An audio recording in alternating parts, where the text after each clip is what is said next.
I'm going to stop, or I'm going to, stop my video.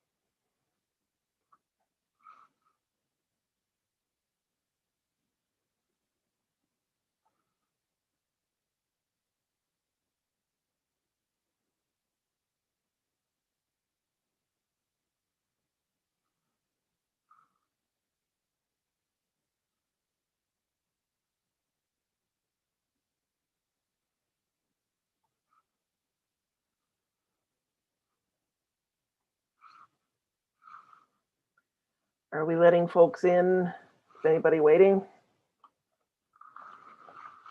Come here, you. The least you can do is amuse the people. See, this is Lancelot. Hello, Lancelot. I am very interrupting. That is me. All right, you can stop interrupting.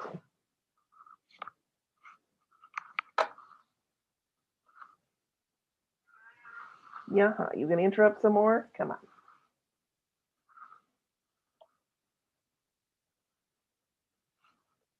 Silly cat.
Okay, I'm showing 7 o'clock. Dorothea, are you ready? I am.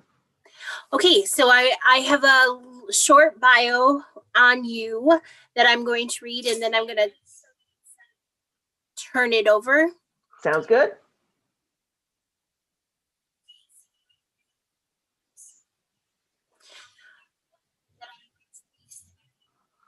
Dorothea Salo teaches about digital information in the iSchool at UW-Madison. Everything from online privacy and security to relational database design. She has also built Recover Analog and Digital Data, RAD, to save personal, family, and community history in Wisconsin from decaying to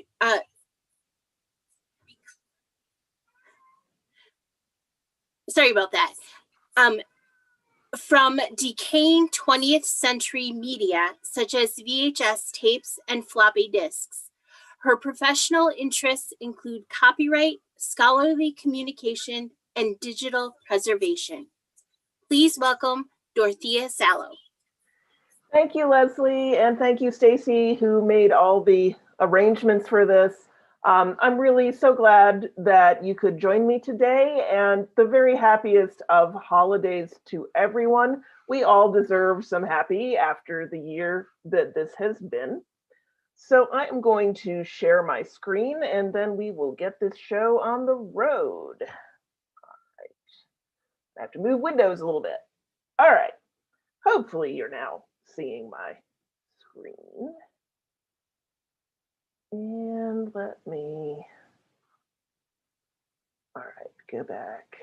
Yeah, want to make sure I have the chat window up because folks do ask me questions, which you are all welcome to do, by the way. Please ask me questions. At the end of the talk, I will also throw you my email address because there are always folks who have questions after the talk is over. So what I was asked to talk about today, and I'm super happy to do that, is again the work that I do with preserving 20th century materials. And earlier than that, but for the most part, my emphasis is on materials from the 20th century. And we'll talk about why saving these materials can be a tricky proposition. But first, I do want to mention that I am here because of Badger Talks, badgertalks.wisc.edu. The way that Badger Talks works is that any organization in Wisconsin can contact the university to have me or any number of other campus experts give a Badger Talk. It is free to the organization that I speak for. This is covered by the university as part of the Wisconsin idea. So I'm always thrilled to do these. I have a wonderful time. If your organization would like me to come and talk about this or about security and privacy, or you found out something else that I teach that you're interested in and you'd like to have me talk about it, please get in touch through Badger Talks. All right. So take a moment and feel free to type stuff into the chat as you think about this. Think about your family's history and kind of what are the documentary forms that it takes. Do you have newspaper clippings, for example? Do you have home movies? Do you have audio tapes of some kind? And there are many kinds of audio tapes. Just, be thinking about that as I talk. Think also about your workplace, because many of us in Wisconsin work for Wisconsin-born and bred organizations that are part of the history of our state. And so their history matters too, and I'll give you a couple of examples of that. And of course, be thinking about your community. Of course, your family is part of the community. Of course, your workplace is part of the community, but think about the community as a whole and all of the smaller communities within it. Where does that history live? And who's taking care of it? And is it in trouble? And by the time I'm finished, you'll have a much better idea of whether it's in trouble and how much trouble it might be in. I'm going to talk through a couple of examples that I've worked with in the course of doing the work that I've done with 20th century media. This is one of my first projects that you're seeing on the screen right here. It's a vinyl record, actually, from the West Bend High School Band from 1969. And when I got it, I was just scratching my head and wondering why in 1969 do you go to the trouble to do a vinyl pressing, right? A professional quality recording and then a vinyl pressing of a high school band concert. Now I was in choir, all right? I was a choir kid when I was in high school, and it was a good choir, right? We were good at what we did. But I don't think anyone would have gone to this trouble for us. So I was really, really curious about why this record came to me. And so I flipped the sleeve over and I found out.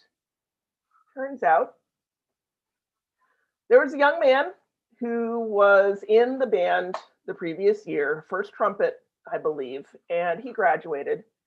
And then he went to Vietnam and he did not come home. So this record exists because the concert that it records was a tribute concert to that young man. All right, really, really important piece of Wisconsin community history. This one, I am so proud of this. I am and so honored and so humbled to have been part of it. There's a small local historical society, Bangor and Area Historical Society, which is out west near La Crosse, not far from La Crosse. And Greg Wagner, who runs it, got in touch with me and he said, we have an open reel tape, a reel-to-reel tape. Some of you listening probably remember these, some of you don't. They were round things about yay big, 8 inches or so across, and plastic things. And the tape, the audio tape, is just wound around the center of them. Not nearly as durable as cassette tapes, which you might be more familiar with, if only from Guardians of the Galaxy. But yeah, he had an open reel tape. And he says, Dorothea, I don't have an open reel player. I don't know anyone in the area who still has one. But this one is important. Can you help? And I said, sure, send it over. And so he brought it to me. And I have to tell you, because this is serious, if you have any open reel tapes that are important to you, please, please, please get them digitized quickly. They scare me, honestly. Open reel tapes scare me because regardless of how they are stored, and I have gotten open reel tapes in from archives who have done a wonderful job of storing them as carefully as possible, a lot of them are already damaged or not playable without some intervention. And this particular tape, the one that I got from Greg Wagner, was one of those. It had what's called sticky shed syndrome, and what you can do about sticky shed syndrome, which is basically moisture gets into the tape and messes with the playback, is you can bake the tape in a food dehydrator. I learned this from an actual AV archivist. You use a food dehydrator. So I did, and I got a clean digitized capture of what was on that tape. And here's what was on that tape. In the picture that you can see, the young man at left, his name is Peder Holmlund, and he actually still lives in the area. I looked. And the gentleman that he is speaking to at right is Ho-Chunk Elder John Davis, who was in his 80s in 1961 at the time that the photo was taken, at the time that the recording happened. As far as I know, this is the only recording that we have of John Davis's voice. It's young Peter and his father asking Mr. Davis questions about his life, about his history, and it's one, utterly charming, and two, irreplaceable. This was a Wisconsin treasure in my two hands. And it's got a fair shot now of making it to future generations. And I, again, honored and humbled to have worked with that. Now, I work on campus, and so I get a lot of people, faculty, staff, others, coming to me with materials from campus. When I get 5 1/4 floppy disks, remember those bad boys? You could fit so much data on, yeah. When I get people coming in with 5 1/4 floppy disks, which yes, I can work with, it's usually research data, and it's usually from the School of Medicine and Public Health for some reason. So one day I had someone come to me and say, we had one of our most distinguished faculty members pass away unexpectedly. We weren't expecting this. And as we were going through this person's office, we found their dissertation data. It's on 5 1/4 floppy disks. Can you help? And I could, and I did. If you have any of these, please, please, please find a way to get the data off them quickly. These were never, ever made to last. 3 1/2 floppy disks might be a little more familiar to some of you. I get these in pretty frequently. They're not too hard to deal with. But the story behind these that I want to tell you is that a couple 3 Aprils ago, when we were actually allowed to gather in person, which I miss, and I can't wait for that to start happening again. I, in collaboration with one of the public libraries in Madison, ran a Preservation Week event where people could bring in their materials and we would do our best to digitize them or rescue the data in this case. So I had a senior gentleman come in with a whole box of floppy disks, tinier than the box in the photo, thank goodness. But I said, okay. So, and I sat him down with a laptop with a USB floppy drive connected, and he happily started copying floppy after floppy. And when he was done and ready to leave, he stood up and he shook my hand and he said, thank you. What's on these floppies is all of my granddaughter's schoolwork, from grade school all the way through grad school. I don't know if she wants it anymore. I don't know if it matters to her, but it matters to me, he said. So thank you. That's what I mean. And, you know, part of the reason that I do this,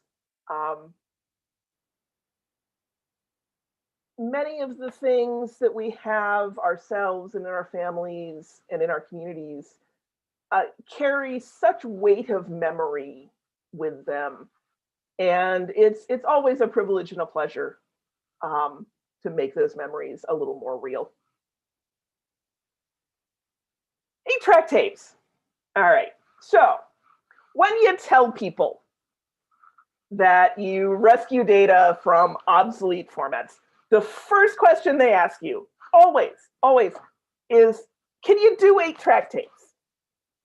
And you know, when I was building RAD, I didn't think about 8-track tapes because why would I?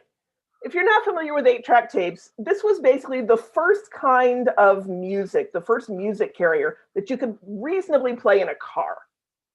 All right, about the same age as open reel tapes, a little more recent. But 8-track players were for cars. That is what they were for. And so what you're going to find on 8-track tape is commodity music, typically. The same stuff that you can get on Spotify or Apple Music or Amazon Music now. All right, because it's been remastered all over the place. It's not in any danger, whatever. So why would I bother buying and hooking up an 8-track tape player? But I got tired of the question. Honestly, that's why. And so I was messing around on Shop Goodwill, which is actually where I get a fair bit of my equipment. And there it was, an 8-track tape player, so I bought it. And I connected it up. And then Mineral Point Library and Archives came to me. And they said, we have 2 boxes, which is a pretty common amount, actually, for local historical societies and libraries. We have 2 boxes of random stuff. Can you help us with it? And I said, sure, show me what you got. And so there were a few VHS tapes. There were some audio cassette tapes, very much what you'd expect, 1 or 2 open reels, if I remember right. And in the second box, here I am fetching up an 8-track tape. I'm just like, really? Who even had recording equipment for 8-track tapes? And I don't know the answer to that question. But it turned out what was on that 8-track tape was an oral history of a railway worker from Wisconsin, from the Mineral Point area. Unique, of course. There's no other recording of this person. And thanks to the 8-track tape player that people annoyed me into buying, I was able to rescue it.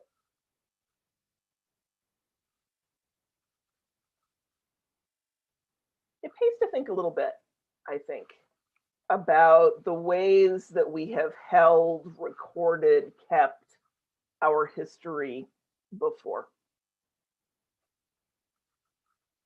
When we were talking about paper, or mostly about paper, it was relatively easy. Not that there aren't tricks of the trade, right? In the information school, the iSchool, we teach people to be archivists, and there are lots of tricks to the trade. But with a lot of paper-based artifacts, you can employ a strategy that Catherine Marshall calls benign neglect, right? You take all the photos, you take all of the letters, and the postcards and the newspaper, and you put it in shoeboxes and you put it in the back of the closet and you just leave it there. There are quite a few organizations in Wisconsin for whom this is pretty much their record management strategy. Put it all in file cabinets and ignore it. And I'm laughing, but there's a virtue to this particular strategy, which is that it often works. All right, the affordances, I guess, of paper are such that if you put it in a cool, dry place in the dark, it's more likely than not gonna be okay. And I bring this up because this is true for paper-based artifacts and almost nothing else. So I want to talk about what's changed in order to scare you a little bit, as I hope I did talking about open reel tapes. One of the issues is that there's many kinds of media that were invented, built in the 20th century, and went through their lifespan and are no longer in use. I don't know if you can see me. I know I'm sharing my screen. I'm not sure if you can see me talking, but if you can, behind me, there's an entire stack, an entire shelving set full of decks. There's a tape deck on top. Then there's a VHS. Good. I'm glad you see me. There's a VHS deck underneath that. On the shelf under it, there's this huge Sony box, which is a U-Matic player, 3/4-inch videotape. That was mostly used in broadcast television in the 1960s, 1970s. Underneath that, which you can't see at all, let me see if I can, yeah, you're not going to be able to see it very well, but there's an even bigger deck that's a Betacam deck. That's another one that was typically used in TV broadcast advertising, that kind of thing. But this doesn't even hold a candle to what I actually have on campus. I have 2 server racks full of decks because people were very inventive in the 20th century. There are lots of kinds of media, from film through video, through various forms of recording audio. Every time I think I've heard it all, somebody tells me about yet another format from the 20th century. So yeah, we're looking at a lot of different kinds of media here. It's not just paper. And a lot of these media are fragile. They were not invented to last very long. That was not a design consideration for a lot of them. I don't want to say, I'm not saying that paper isn't fragile. It absolutely is, right? Get a little fire in the room and goodbye paper. But a lot of these media are differently fragile. They're fragile in such a way that just storing them well is not necessarily going to protect them. Again, as with the open reel tapes.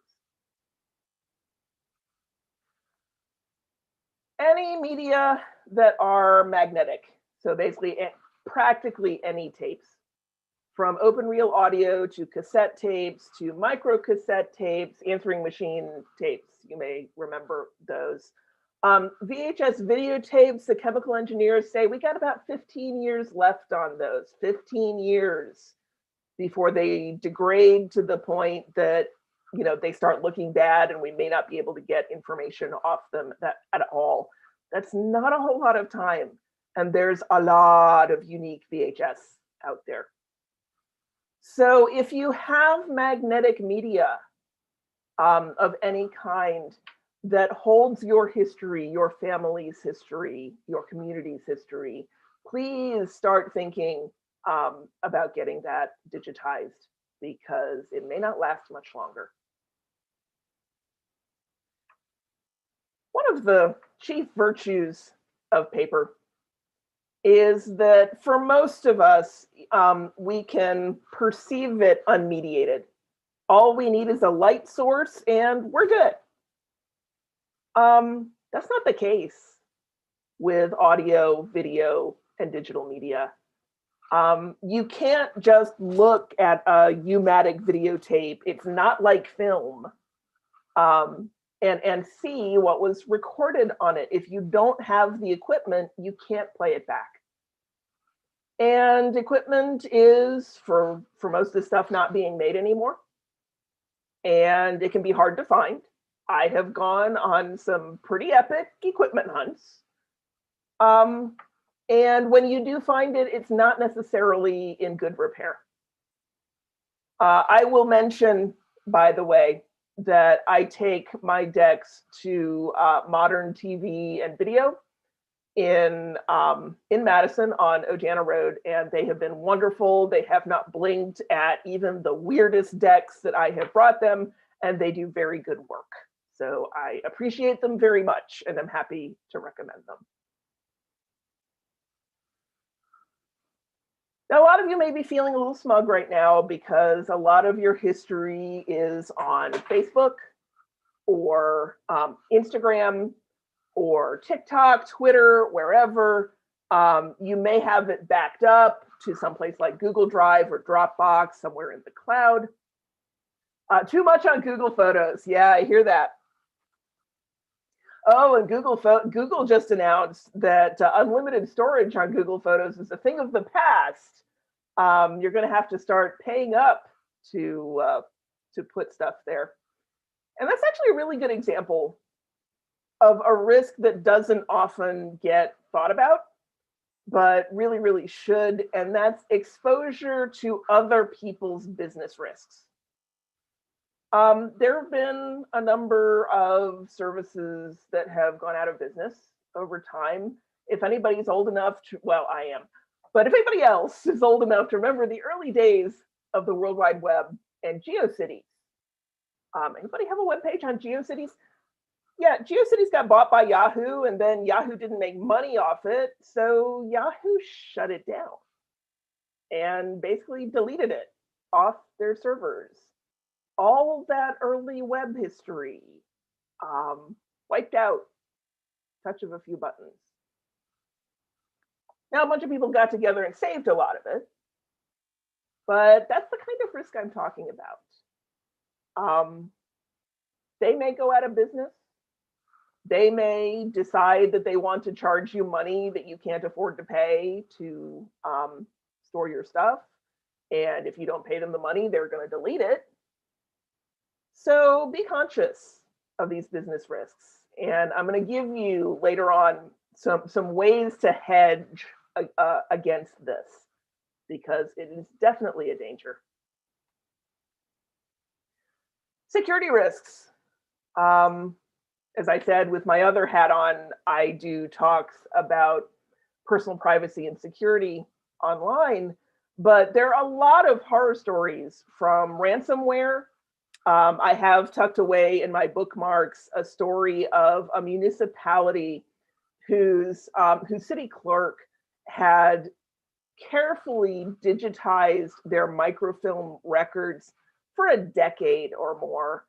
And then the city got hit with ransomware and did not pay the extortionists, but all of that data, all of those digitized records, they were lost.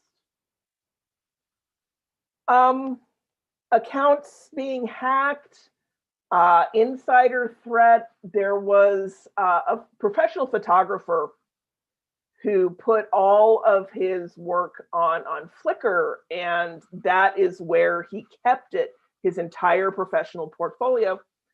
Someone, a Flickr employee, mistakenly thought that he had violated Flickr's terms of service, something like that, pushed the traditional few buttons, and his entire account and everything in it was gone. Had he done anything? No. Could he get any of it back? Unfortunately not. Again, I'll give you some ways to hedge against this, but it's something to think about. All right, have I scared you enough? Are you scared yet?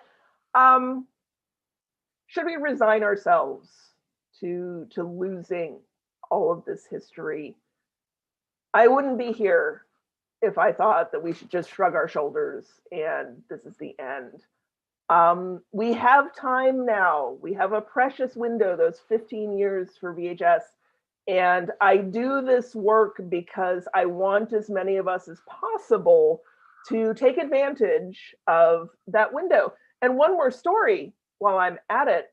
A lot of the work that I do and the way that I do it was inspired by a public library in, of all places, Saukville, Wisconsin. If you've never been to Saukville, it's a lovely little town. It's north and a bit west of Milwaukee. Oscar Grady Library and its head librarian, Jen Gerber, built a digital media lab. And it's wonderful. If you're ever in Saukville, definitely go see it and tell them I told you to. And Saukville, as a community, is busily getting together to digitize and to save its history. So you don't have to be me. You don't have to be Madison. Right. So I have a question in the chat. USB flash versus SSD, compare lifespan. Mike read that SSD needs to be on power. What about flash forever? Yeah, I'm going to talk about storage types in a minute, but, well, a few minutes. But the chief point that I want to make is forever is the wrong word, right? Don't be looking for the storage medium that's going to last forever, because that is not a thing. Especially digital, that is not a thing. It's the equipment scarcity, it's the obsolescence that gets you there. Again, this is a risk that you can hedge, and I will tell you how. But hopefully it's a little reassuring to you that you don't have to make a bet on a storage medium that's going to last forever. You don't have to look for that. You really, really don't. Get there in a minute. So this is a picture. Oh gosh, it's old. I should really replace it. RAD is much bigger now, but this is RAD.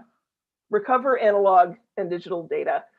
And you can see one of its two server racks there with several of the weird decks that I have. Open reel tape player, by the way, is about in the middle of the shot to the left of the computer monitor. To the right of the computer monitor is actually most of my digital stack. The bottom is 5 1/4-inch floppy disks. There's a zip disk drive taped to the side of it. 3 1/2-inch floppies, other stuff there, but yeah. So this is my Rube Goldberg rig, and it really is that. And what I want you to know about this is that when I started, I knew some things about digital preservation, media archaeology. That actually was one of my professional specialties before I came back to the iSchool to teach. But I didn't know anything about digitizing audio and video.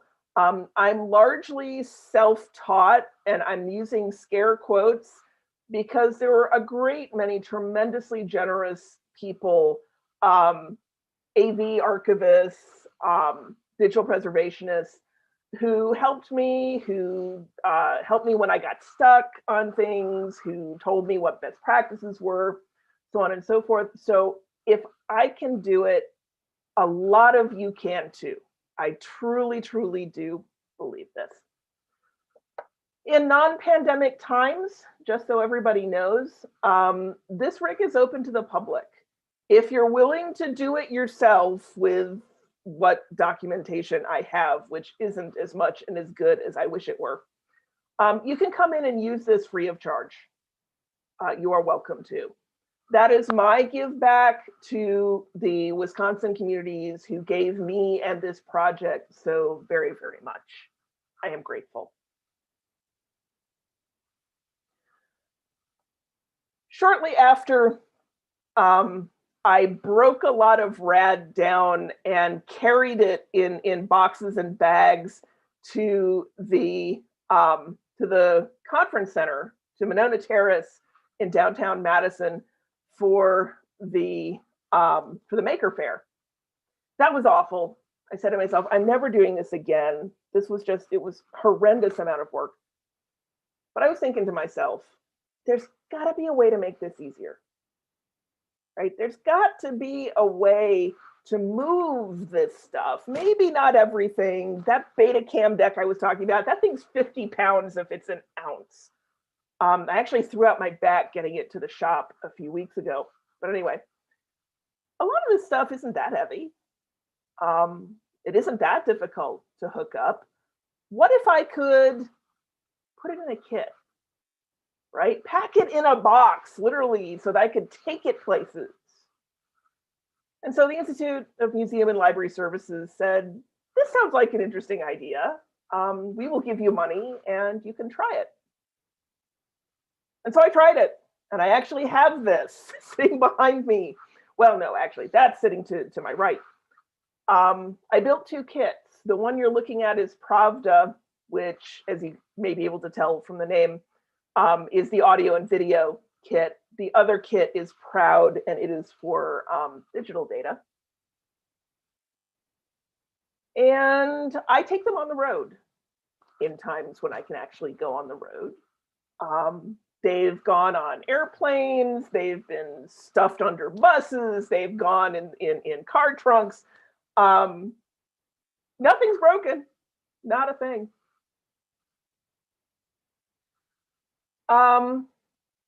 Okay, some more questions, which I will get to in a little bit. But another thing that I want to say is that if you're feeling daunted right now, or you have materials that you don't feel confident you can rescue, there is help. There are other people who can do this. But a lot of you can, and I hope that you will. And let's talk about how that can happen. But first, let me get to the questions. Curious about the fact that digitization of images and sound is all ones and zeros, right? Right. Computers, as we currently understand them, fundamentally understand 2 things. They understand 1 and they understand 0. That's it. That's all they know. So for anything that we want to digitize, whether it's the paper documents that I've been talking about, whether it's photographs, whether it is audio, whether it's video, we have to find some way to represent it as ones and zeros. And how that works is a whole lecture that I'm not giving tonight. It gets pretty complicated. But since you mentioned images, let's talk about images. A lot of you have probably used a scanner, or you have taken a picture of something, probably with your phone, but possibly also with a digital camera. And what happens at that point? Like, you have the optical sensor, which does the seeing of the thing that's being photographed. And then what the phone or the digital camera does is divide what it sees, the field of view, into little itsy bitsy tiny squares, which are called pixels. One measure of the quality of a digitized image is exactly how many pixels we're talking about here. This measurement is called PPI, pixels per inch, and usually more is better. You can overshoot. At some point, an image just isn't detailed enough that more pixels is going to make any difference. But in general, more pixels is better. The next question is, what color is each pixel? So you have to represent colors as ones and zeros. And there are titanic fights, actually, about how best to do this because of quirks of the human eye, because of quirks of the computer. There are lots of different opinions on how to divide up color into numbers. But that's basically it. You have pixels, and the pixels are certain colors. And that is how the computer represents an image. Will that save everything? Are there some things we can't digitize? The question is who we are. Globally, I would say there's very little that somebody can't work with. So it's not a question of something being well, all right, let me walk that back. The chief reason that something would be undigitizable is condition, right? It's just not in good enough shape. And as I said earlier, time is not our friend here. There's quite a lot of material that is actively deteriorating and will not get better. There's no way to fix it. And so the best we can do is deal with it as quickly as possible before it deteriorates further. But in terms of assuming that a piece of media is in good shape, there's probably somewhere someone who can do it. That said, that person may not be nearby. There's some stuff that's rare enough that, gosh, I wouldn't know where to go. I certainly couldn't handle it myself. But I'm trying to stay optimistic here.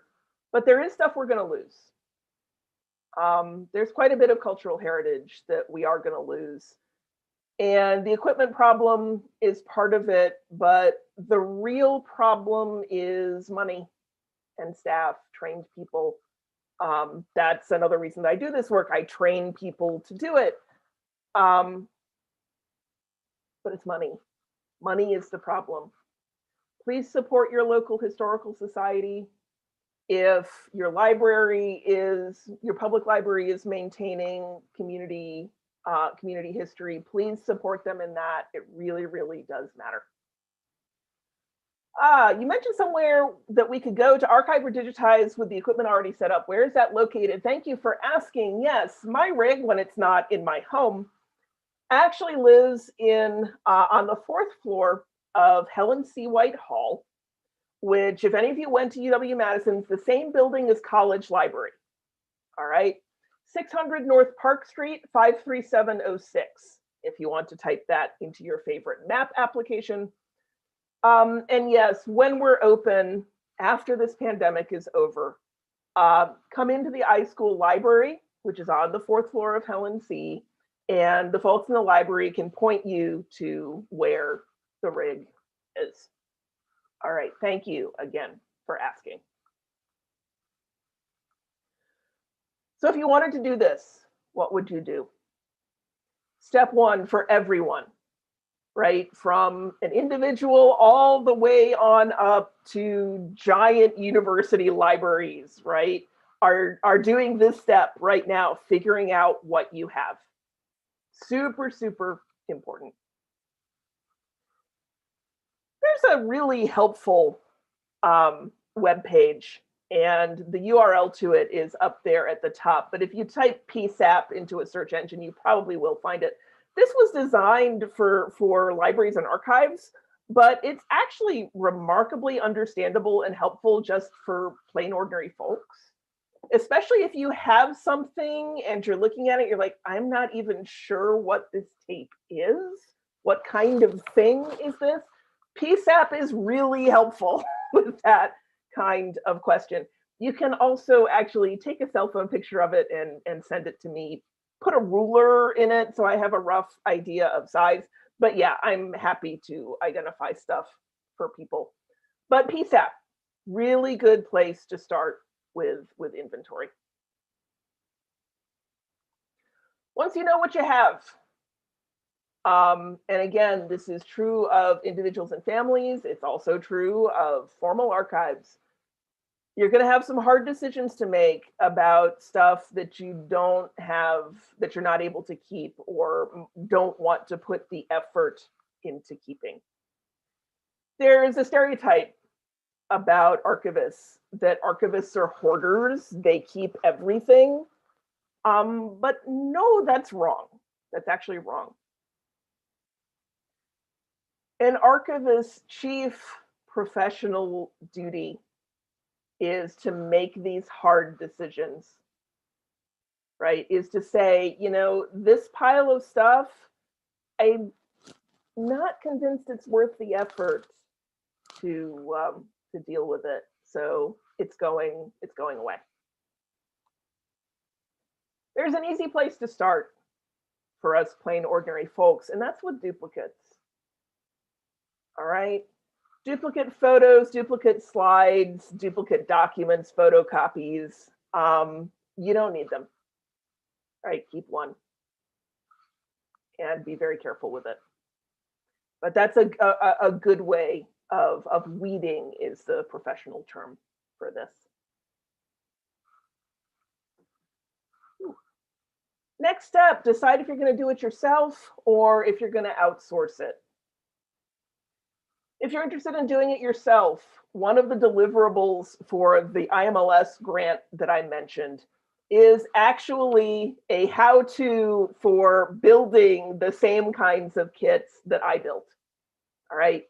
You can find this at rad.dsalo.info. You can email me questions about it. I'm happy to answer them. Actually, during the pandemic, there was a UW alumnus who emailed me and said, you know what, to keep my children from driving us all around the bend, I want to preserve family history with them. Can you tell me what I would need to buy and how to put together? And I said, do I have the document for you?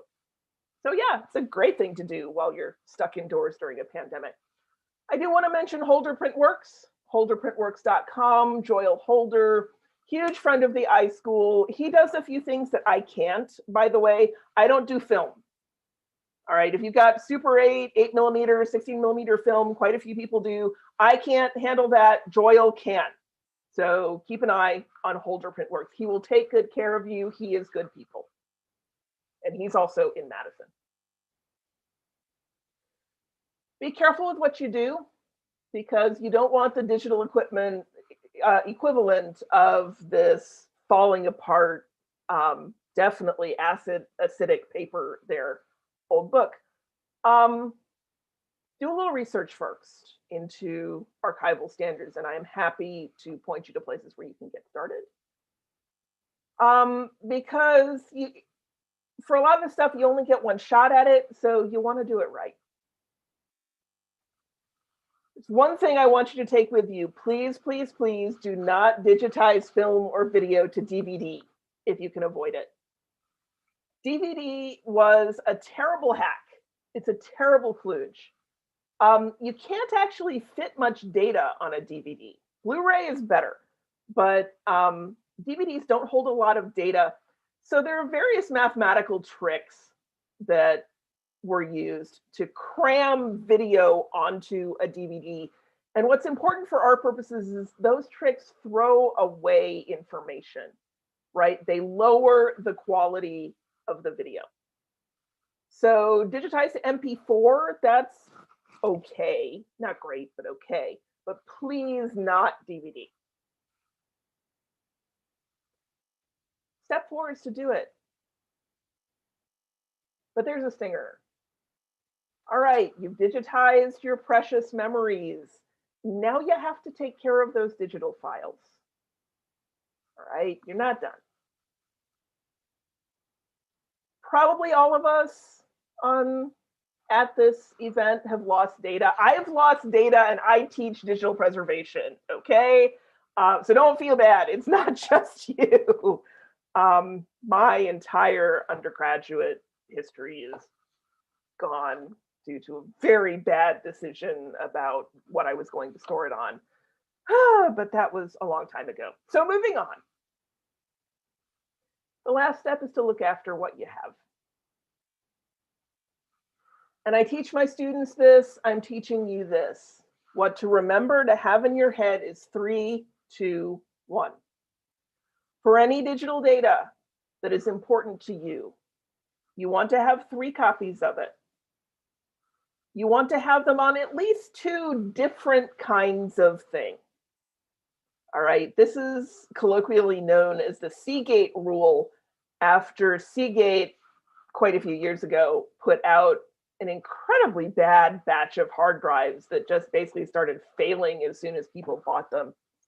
So if you'd had a backup copy on Seagate and your original also on Seagate, you would be in trouble. So 2 different kinds of media.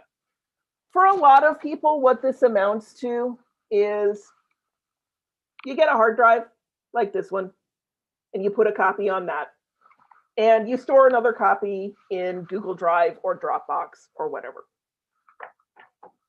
One of your copies should be very far away from the other ones. This is the don't get wiped out by a tornado or an earthquake rule. All right. Now, 3, 2, 1 is a large part of the reason I tell you that you don't have to look for a storage medium that's forever. All right. If you have 3 copies and one of them fails, as it will, right? Hard drives fail, businesses fail, it happens. If one copy is lost, that's a problem, right? But it's not a crisis. You have other copies. So those other copies that give you time to figure out, okay, what should I have my data on now? All right, should I use a solid state drive? Should I consider tape backup? Probably not as an individual person, but as a business, you might. Digital preservation is not a marathon. It's a relay race. All right, you're not looking for the marathon medium. You're looking to get along, right? To keep your data going for 3 to 5 years, and then you reconsider. All right, you look at the media you're using, you look at the services you're using, and see if you need to migrate your data. That's it. That's the secret. Another really important thing, my dad sent me a whole bunch of family photographs from my childhood recently. And I looked through them, and for about 1/3 of them, I had no idea who these people were besides my own family in the photographs. It's not enough to preserve the information. You also need to tell your family members, both today and the folks who are to come, what is that? Who are these people? What was this event? What was happening here? All right, because they won't know. Picture is not a super helpful thing. There's a fancy information school, library and archives word for this. It's metadata. But you don't have to get fancy. An Excel spreadsheet will do. A Word document or even a Google Doc. Google Doc is nice because you can have several family members working on it at once. That will do. But tell people, what is this? Who's in it? What is its importance? All those things. They'll need to know. And make sure you signpost this for your family. We're all so far apart this holiday season, and it's tremendously sad and awful, and I wish things weren't this way. But use this as an opportunity to kind of get yourself together as far as telling other folks in your family, here's where the history is. Here's where the good stuff is hiding. Here are the passwords. Heaven forbid you should ever need them, but in case you do, signpost this stuff. Here's the good stuff. Tell your family so that they know. And that's what I have for you tonight. Oh, wow. Good timing on my part. 8 minutes. We have a little more time for questions if anybody has any. Otherwise, thank you so much for your time this evening. I really do appreciate it. This is something that is absolutely dear to my heart. It means so much to me. And I hope it's helpful. My email is there on the screen, salo@wisc.edu. Please don't hesitate. And you can find out more about RAD and about the Proud and Pravda kits at rad.dsalo.info. So Stacy and Leslie, any last questions before I let everybody go?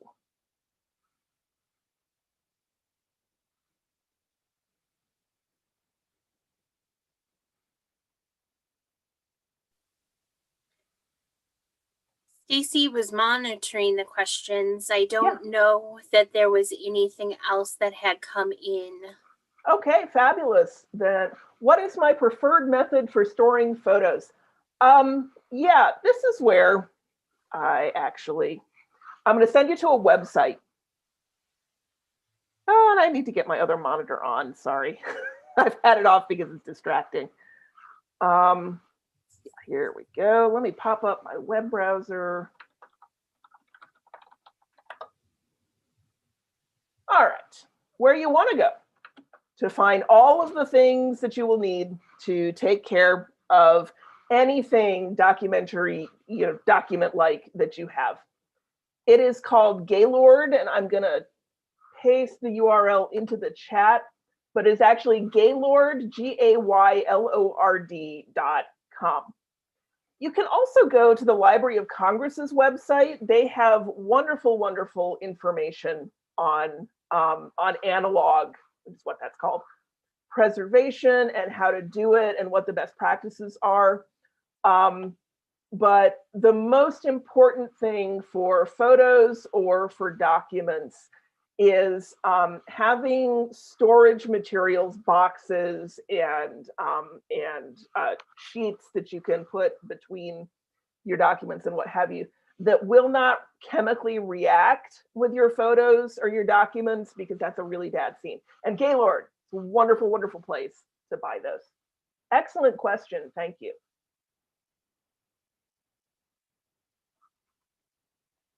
It's where actual professional archivists buy their materials.